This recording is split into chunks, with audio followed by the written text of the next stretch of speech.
Hey everyone, and welcome back. It's Julianne here with a super fun and oh so cute Mother's Day card. I made this card for a friend to give her mom, who has a cute little fur baby named Bucky. And if you know me, you know that I myself am a fur mama to two of the cutest mini Aussies, Binks and Mona. So I couldn't wait to make this card for her. For my card today, I'm going to be using the Puppy Love Stamp and Die set, the Friends Forever Sentiment set, as well as the Be Bold alphabet dies in the A2 double stitch frames, and the new Circle Spotlight stencil, all from Honeybee Stamps. To start off my card today, I'm going to be stamping one of the puppies from the Puppy Love stamp set onto some expressive blending cardstock using some Memento Tuxedo Black ink since I do plan on doing some Copic coloring today. Once I have that puppy all stamped out, I'm going to be using an EK Success pen to add some details to my puppy, right around both of his eyes as well as under his arms, so that he looks more like Bucky with his unique spots. After I have all of those added details in there, I'm going to start my Copic coloring. My coloring today is going to be super simple since Bucky is mostly all white with just a few brown spots. And I'm going to have all of my marker caps off to the side so that you can follow along with the color combinations I'm using today. And just like normal, I'm going to be starting with my lightest shade of each color combination, working my way out to my darkest shade, and then back down to my lightest.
Once I'm done with all of my Copic coloring, I'm going to be die cutting out my image using the Cornini die set, and I'm just going to run that through my die cutting machine, along with some Ranger watercolor paper that I die cut down using the largest of those A2 double stitch frames.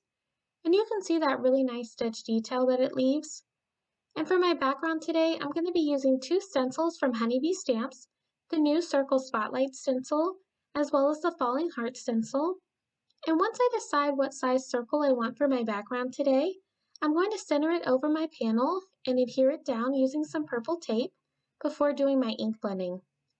For my ink blending today, I'm going to be doing some super simple ink blending using two Distress Oxide ink colors, worn lipstick, as well as abandoned coral. And I'm going to start off with that worn lipstick color using a blending brush. This blending brush is from Trinity Stamps, but any blending brush will work. And I'm just going to grab some of that color, tapping off any excess I might have onto my work surface, so that way I don't have any harsh lines when I bring the brush to my cardstock. And I'm just going to continue to ink blend until I get that desired color, as well as that desired look on my background today. And then without removing this stencil, I'm going to lay on top the falling heart stencil, adhering it down again with that purple tape. And this is going to be so that first circle stencil is going to act as a mask. And that's going to make sure that when I'm doing my ink blending here with that abandoned coral for all those hearts, the hearts are only going to be in that circle. They're not going to be outside of it because again, that first stencil we used is going to act as a mask. And once I'm done with all of my ink blending here, I'm going to remove both stencils so that you can see our background panel.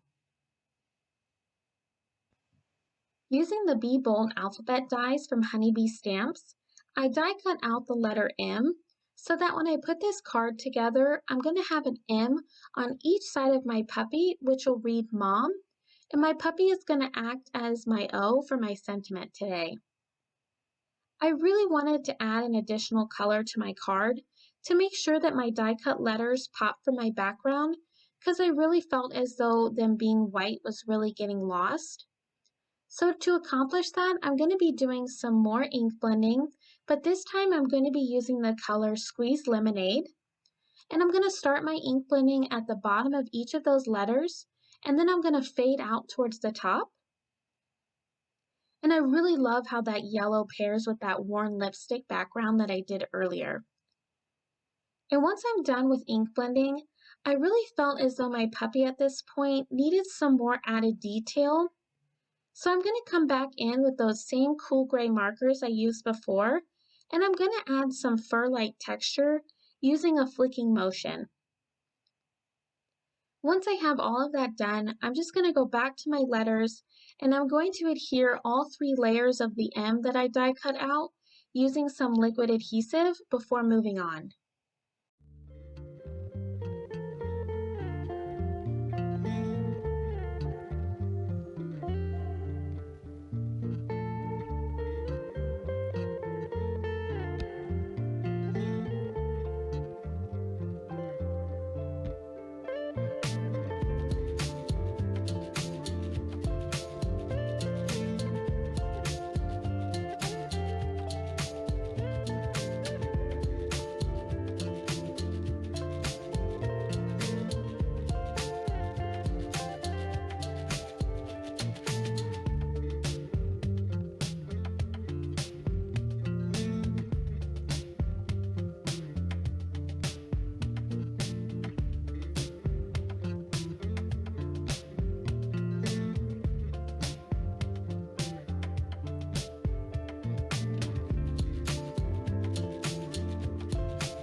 Now that I have everything done, I'm going to start working on assembling my card. I'm going to start out by adhering the frame directly to my card base using some liquid adhesive. And for my background panel, I'm going to be adhering that down using some foam adhesive to give my card that little bit of added dimension. And now I'm going to start working on adhering the rest of my elements. I'm going to start out by adhering that puppy image in the center of my circle using some more of that foam adhesive. And then I'm going to adhere both of my die cut letters on either side of him. And I did want to mention, I did stamp out the sentiment, "You are Pawsome," using some VersaFine Onyx Black ink from the Friends Forever stamp set. And I did want to apologize, I didn't realize I wasn't recording when I stamped that sentiment out. Once I have my die cut letters as well as my puppy all adhered onto my background, I'm going to work on adding in those final touches to complete my card. And to do that, I'm going to be adding some tailored expressions, red heart embellishments throughout my card. And that's going to finish off my card for today. I want to thank you all for stopping by. If you liked this video, make sure to give it a thumbs up, as well as subscribe for more card making ideas. All of the items I used in today's video will be listed and linked down below in the description if you are interested. And as always, I hope you have a wonderful day and happy crafting!